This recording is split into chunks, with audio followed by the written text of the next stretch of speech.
Ya. Kan lucu, pemerintah bilang mau narik investor, tapi cuma kasih 80 tahun.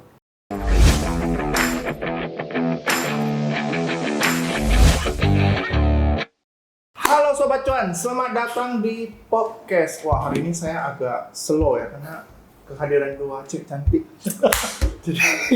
jadi grogi ya. Jadi seperti biasa saya ditemani oleh Pak Bos saya, Pak Pandu. Ya, halo Sobat Cuan semuanya. Hari ini kita akan membahas tentang seputaran cara membeli rumah. Oke. Yang didatangi oleh bintang tamu kita dari notaris ya. Iya, makanya nih udah cantik notaris lagi. Waduh. Saya ngomongnya pun grogi banget. udah berat ya kan kontennya. Oke, kita akan kupas tuntas segala macam. Enggak tuntas sih, tapi orang awam akan bisa terima juga. Teman-teman Sobat Cuan semua juga bisa terima ya Pak ya. Iya. Jadi nggak berat-berat amat lah, karena kita semua seperti tagline konten kita ya, semua harus punya rumah. Makanya semua bakal punya rumah. Jadi harus tahu hukum-hukumnya, syarat-syaratnya dan segala macam. Dan juga ada pertanyaan-pertanyaan awam lah, kenapa ini, kenapa itu, akan dijawab langsung oleh pakarnya ya. Jadi bukan kita yang jawab. Nanti kalau kita yang jawab, mulut marketing katanya. Oke. Oke, jadi langsung aja kita Perkenalkan dulu ya. Iya. Halo, saya dengan Vivin, notaris PPAT di Kota Batam sejak dari 2010.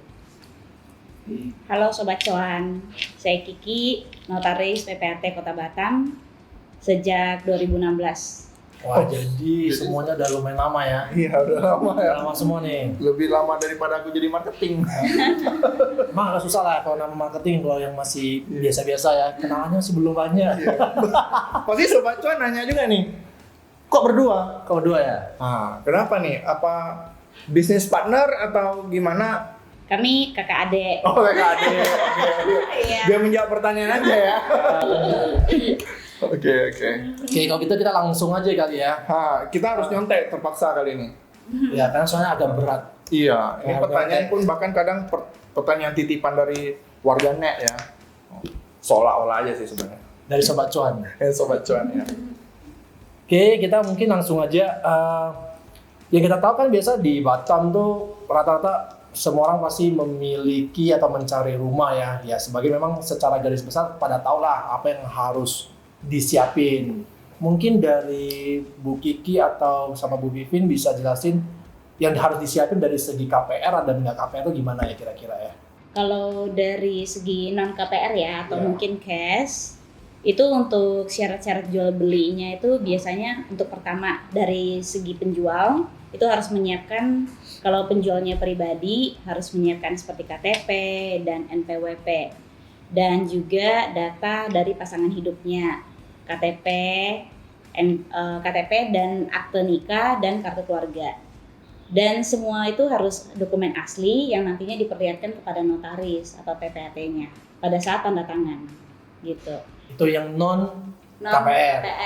Kalau yang KPR, Kalau untuk KPR itu untuk umumnya diperlukannya itu rekening pastinya, dan memang mayoritas itu sebenarnya sih tergantung ketentuannya bank juga ya. Tapi pada umumnya itu mereka memang memerlukan data pribadi suami istri, kartu keluarga. Untuk dari segi pembelinya KTP suami istri, kartu keluarga, akte nikah, rekening gitu, dan data-data dari objeknya itu sendiri seperti sertifikat, PL. Dan mungkin untuk Sobat Cuan juga pada tahu di Batam ini ya, kalau untuk misalnya untuk jual beli juga PL itu merupakan dokumen wajib juga untuk sebagai salah satu dokumen lah dalam objek jual beli. Jadi pada selain harus melengkapi data pribadi dari pihak pemilik dan pihak pembeli, itu juga harus data objek jual belinya itu juga sertifikat asli, PL asli, akte jual beli asli sebelumnya, faktur IPH sebelumnya, PBB, dan bukti-bukti bayar PBB-nya. Dan kalau misalnya memang bisa melengkapi dokumen induk dari objek tersebut itu jauh lebih baik. Karena untuk nantinya pihak pembeli atau pemilik terakhir itu bisa lebih mudah untuk pada saat perpanjangan WTO. Kalau misalnya dari beberapa dokumen ada salah satu yang miss, kira-kira gimana ya? Misalnya contoh yang biasanya yang paling sering miss kan PL ya, atau ada sebagai mungkin fatwa induknya nih. Apakah bisa diproses atau gimana nih? Kalau misalnya dari developernya kita agak susah nih untuk mendapatkan dokumen tersebut. Bisa, kalau misalnya memang ternyata PL-nya itu hilang dan itu memang hal yang lumayan sering terjadi di Batam. Karena gini, kadang pemilik-pemilik rumah ini merasa saya dengan punya sertifikat aja udah cukup gitu. Ternyata mereka nggak tahu di Batam itu ternyata dengan PL itu dokumennya wajib gitu. Jadi biasanya itu kami harus cek dulu apakah memang PL-nya itu sudah pecah atau belum. Kalau memang belum pecah, berarti kita harus pengajuan permohonan pecah PL. Atau enggak kalau misalnya memang ternyata dokumennya hilang, paling kami minta dari pemilik sebelumnya itu melakukan pelaporan atau berita acara kehilangan. Dan nanti baru diproses dokumen penggantinya. Tetapi itu tidak akan menghambat proses jual beli. Yang paling penting sertifikat aslinya masih ada gitu. Berarti wajib lah PL. PL wajib, cuman tetapi itu nanti kalau misalnya memang nggak bisa dilengkapi pada saat itu bisa Nyusul. kita bisa bukan nyusul sih istilahnya, bisa kita lakukan proses dengan tanda terima, kita bisa lanjutkan untuk proses IPH gitu. Ya, jadi dokumen-dokumen kalau udah disiapin semua kan biasanya kan kita ada namanya step proses IPH ya. Iya. Untuk bayar nama dari bayar pertama ke bayar kedua. Itu kira-kira gimana ya stepnya ya? Oke, jadi saya tambahin lagi ya ke yang satu dulu tadi. Jadi sebaiknya sebelum kita beli rumah, kita kumpulin dulu nih.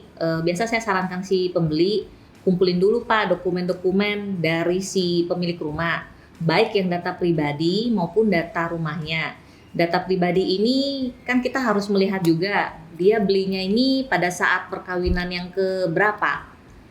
Kalau misalnya dia belinya pada saat perkawinan yang pertama, kan itu masih harus melibatkan si pasangan istri yang sebelumnya.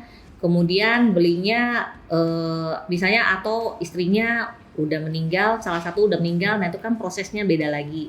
Jadi biasa kita sarankan ke pembeli sebelum beli itu atau sebelum bayar DP atau uang tanda jadi pun kita sarankan untuk kumpulkan dokumen, terus kumpul bersama-sama di kantor notaris yang mereka percayain. Nah nanti kita cek dulu data pribadi ataupun data rumah. Nah nanti data rumah kan kita cek lagi nih, misalnya ada dokumen-dokumen yang kurang atau yang hilang yang harus dilengkapi. Nah itu kan harus dilengkapi dulu. Nah setelah misalnya mereka udah sepakat dan dokumen udah lengkap, kita akan melanjutkan proses IPH. IPH ini kita cukup melampirkan fotokopi sertifikat, kemudian PBB, kemudian KTP dari si penjual dan pembeli aja sih, sama permohonan aja. Nah nanti kita submit ke BP Batam secara online, itu butuh waktu kurang lebih sekitar 10 hari. Nah nanti setelah 10 hari itu udah bisa transaksi sih, dengan catatan pengecekan sertifikatnya udah beres, pembayaran pajaknya juga udah beres semua. Itu sih. Semua diproses oleh notaris itu ya? Biasa sih diproses oleh notaris untuk pengecekan sertifikatnya dan IPH-nya itu jalan secara berbarengan. Oh udah satu paket? Iya udah satu paket. Selain itu kan ada pertanyaan nih, masyarakat awamnya. Bedanya banyak yang bahkan mungkin belum punya properti, baru mau punya properti, mereka baru tahu bahwasanya ada SHM dan SHGB ya Pak ya. Nah, mereka Batam nggak hak milik ya, bahkan masih ada yang gitu loh, kaget gitu loh. Jadi mungkin bisa beri penjelasan sedikit tentang HGB dan SHM ini gitu. Oke, untuk sertifikat hak milik sama hak guna bangunan untuk di Batam ya. Nah ini beda di jangka waktu. Kalau untuk hak milik itu tidak ada jangka waktunya. Kalau untuk hak guna bangunan itu dari BP Batam itu alokasikan dengan jangka waktu 30 tahun. Cuma nanti bisa diperpanjang untuk 20 tahun ke depan. Kayak Batam kan 80 ya? Iya. Berarti dia setiap 30, 20, 30. Terus nanti perpanjang lagi. Oke. Tapi katanya di Batam ada juga yang hak milik. Iya. Tapi peraturannya bahwasanya kalau beli yang hak milik dia jadi HGB ya? Bener ya?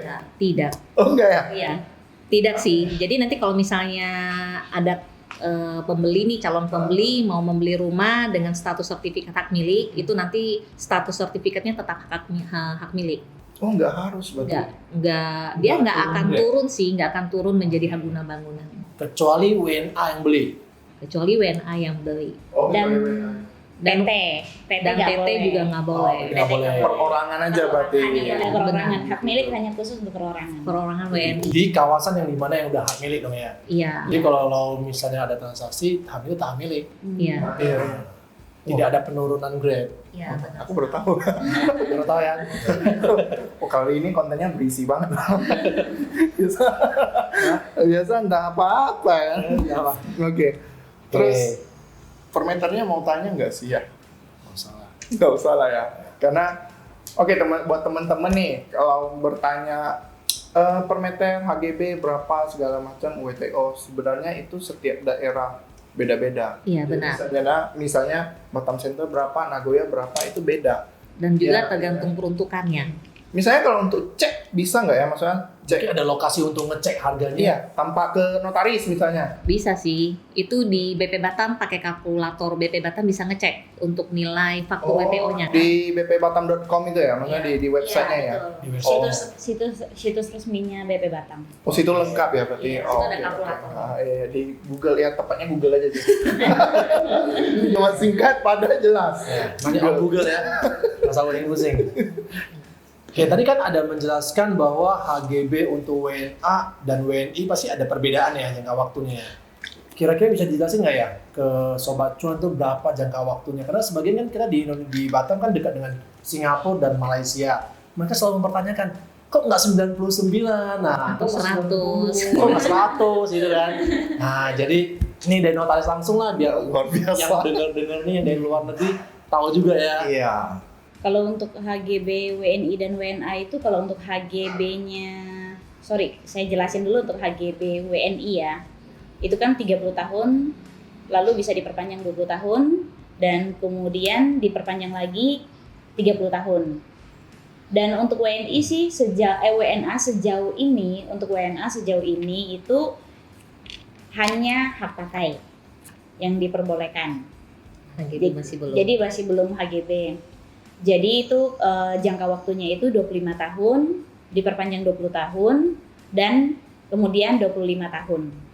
Terus kan ada wacana pemerintah nih yang terbaru, apakah itu ada menjadi sebuah kemungkinan sama dengan WNI atau tidak nih? Kami ada mendengar juga bahwa memang pemerintah memiliki wacana untuk menyamakan jangka waktu dari hak pakai dan HGB.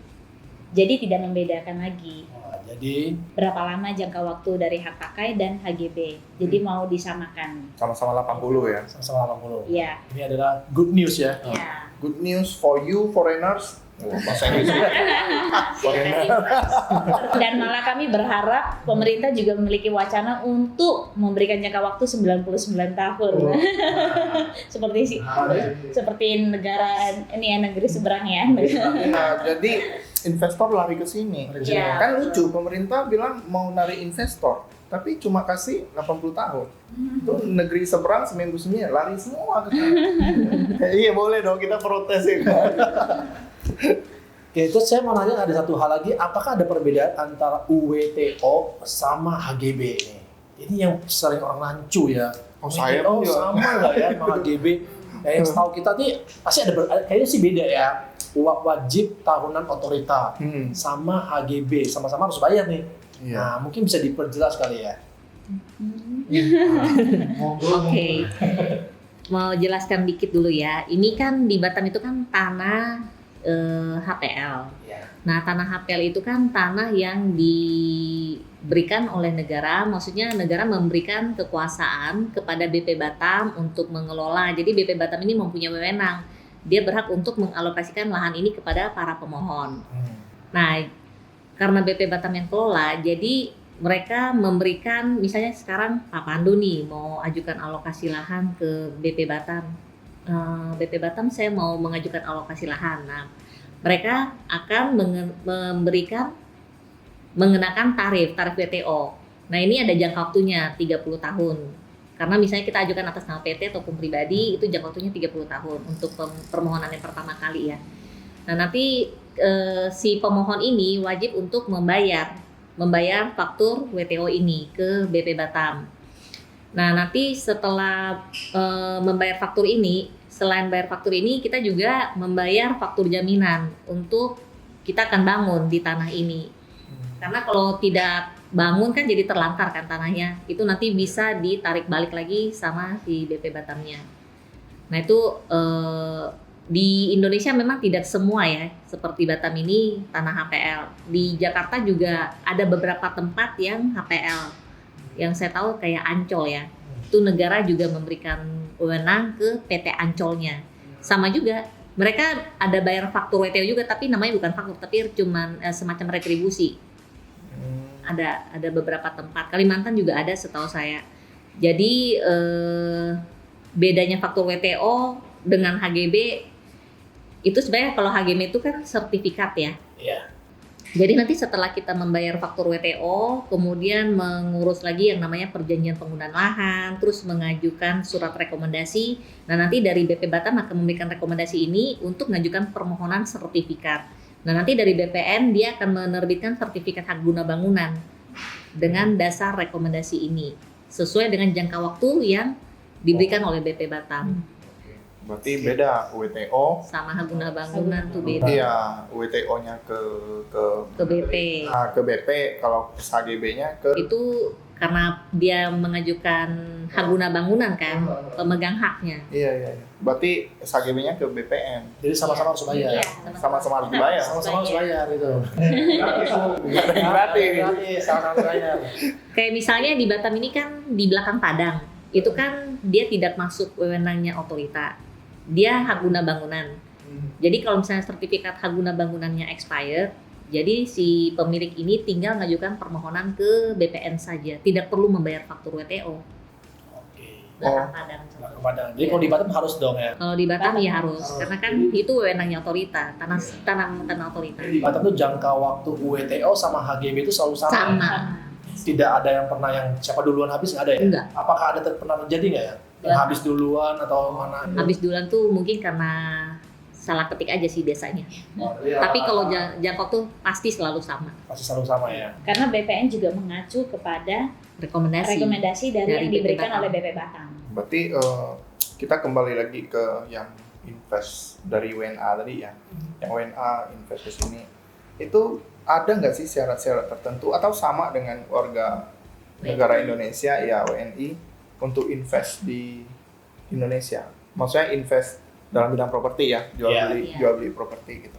Sejauh ini WNA hanya diperbolehkan untuk membeli yang dengan peruntukan rumah tinggal ya. Jadi belinya itu rumah dan apartemen gitu. Dan untuk syaratnya WNA itu sendiri, kalau untuk mau membeli properti di Indonesia itu harus memenuhi beberapa persyaratan, seperti misalnya harga itu udah ditetapkan oleh pemerintah. Ada minimum harga yang yang bisa dibeli oleh WNA. Kalau untuk rumah tinggal itu sendiri minimal 1 miliar, kalau untuk apartemen itu minimal 750 juta. Wow. Dan WNA itu sendiri harus punya kitas. Oh, kitas wajib ya? Ya, wajib. ini masih abu-abu soalnya. Nanti kita jelasin kalau soal kitas ya. Iya. Harus punya kitas. Dan untuk rumah, persyaratan yang bisa dibeli oleh WNA itu sendiri adalah rumah tunggal. Rumah yang dindingnya itu tidak boleh nempel dengan tetangga. Jadi rumah deret nggak boleh. Iya. Makanya mungkin kalau kita contohnya ya di Panbil. Di Panbil itu kan banyak tuh rumah-rumah yang satuan. Nah, itu memenuhi syarat seperti untuk yang dimiliki oleh WNA. Dan juga harus beli langsung dari developer. Nggak boleh Jadi rumah second. Rumah second nggak boleh. Gitu. Kalau misalnya terjadi transaksi kan yang kita tahu di lapangan ya. Iya. Kita ngomong di lapangan yang kita tahu kan ada nih rumah second yang bisa dibeli oleh WNA. Nggak boleh lagi sih Iya. sekarang. Sekarang nggak boleh lagi ya. Mungkin ini yang masih atas nama PT kali. Belum balik Kalau nama misalnya masih atas nama. Kalau dari developer boleh. Boleh ya, sah-sah aja. Kalau rumah deret dari developer juga boleh atau nggak boleh? Nggak boleh. Nggak boleh juga ya. Iya. Kok capatmu boleh? Ayo. Oke. Kitas tadi. Oh ya, kitas ya. Abu-abu Mas itu. Syaratnya. Maksudnya masih ada yang masih. sebagian bilang nggak apa-apa nggak ada kitas.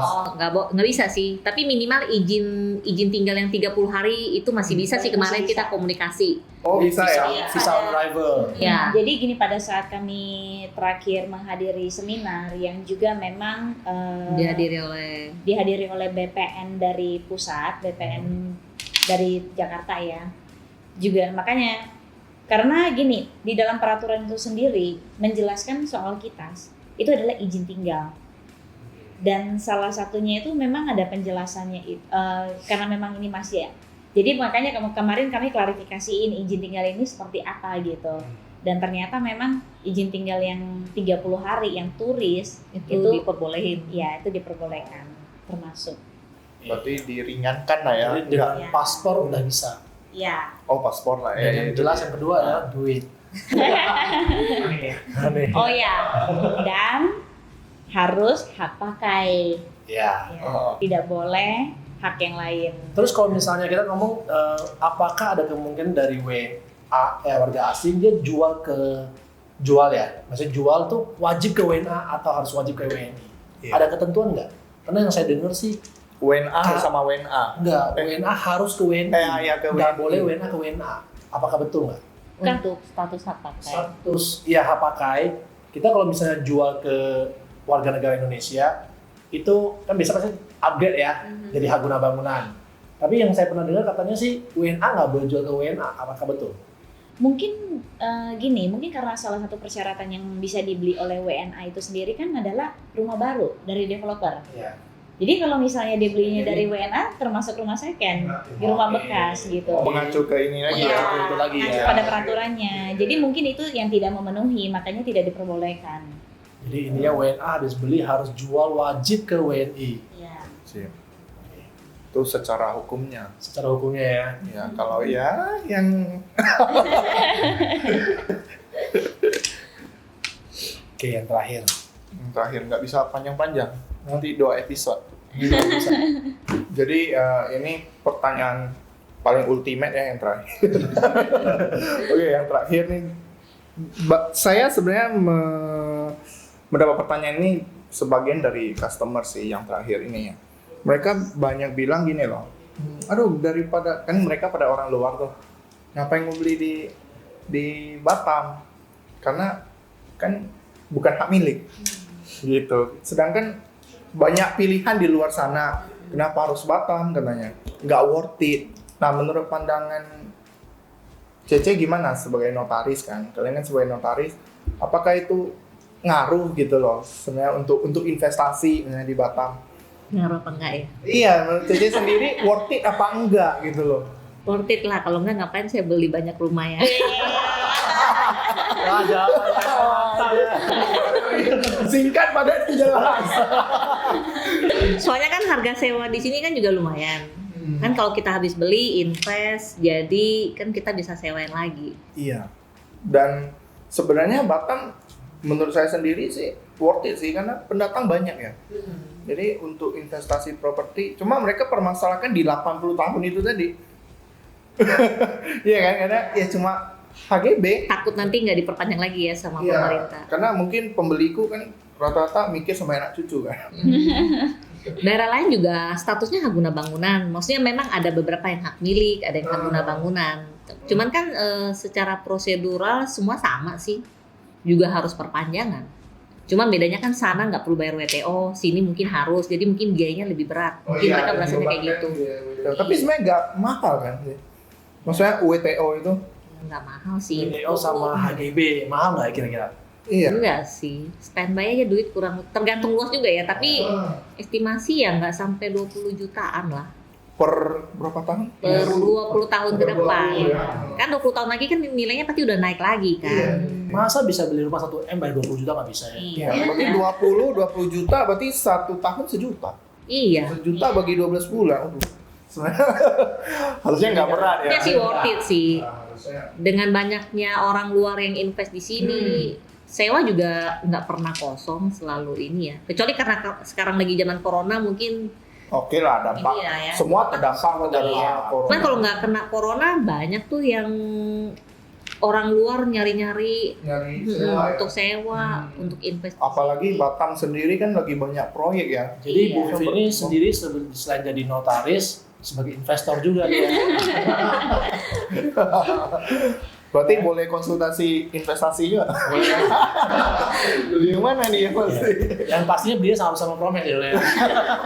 Iya dong. Kalau menurut saya juga nanti ke depannya ini masyarakat juga bakal bisa menilai ya untuk kalau misalnya perbandingan Batam untuk dengan daerah-daerah pulau sekitarnya untuk yang di Kepri ya nilai properti di Batam masih itu lebih tinggi lah. masih jauh lebih lumayan untuk kenaikannya masih lebih tinggi ya dibandingkan untuk daerah lain yang walaupun daerah lain itu bisa memiliki sertifikat hak milik gitu. Iya, plus minus sih sebenarnya. Intinya cuannya. Cuan. Jadi tetap intinya cuan. Harga sewa masih lebih tinggi sini sih. Oke. Berarti begitulah kira-kira jawabannya udah terjawab ya. Rata-rata semua udah komplit. Mungkin bagi teman-teman yang masih penasaran, ragu Boleh konsultasi ya ke Promex.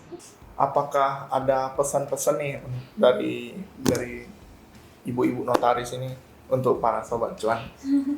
Oke, untuk para sobat cuan, kalau misalnya nanti mau beli properti, sebaiknya konsultasi dulu ya ke notaris.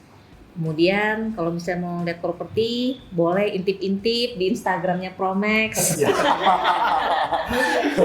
Nanti Promex bisa memberikan pilihan yang mana yang paling cuan. Cuan untuk sobat cuan untuk kita juga. Ingat untuk di like dan di komen juga kalau ada pertanyaan dan tentunya harus di subscribe. Karena apa? Karena 1, 2, 3. Karena semua harus punya rumah. Betul kan? Kamu Salah. 1, 2, 3. Karena semua harus punya rumah.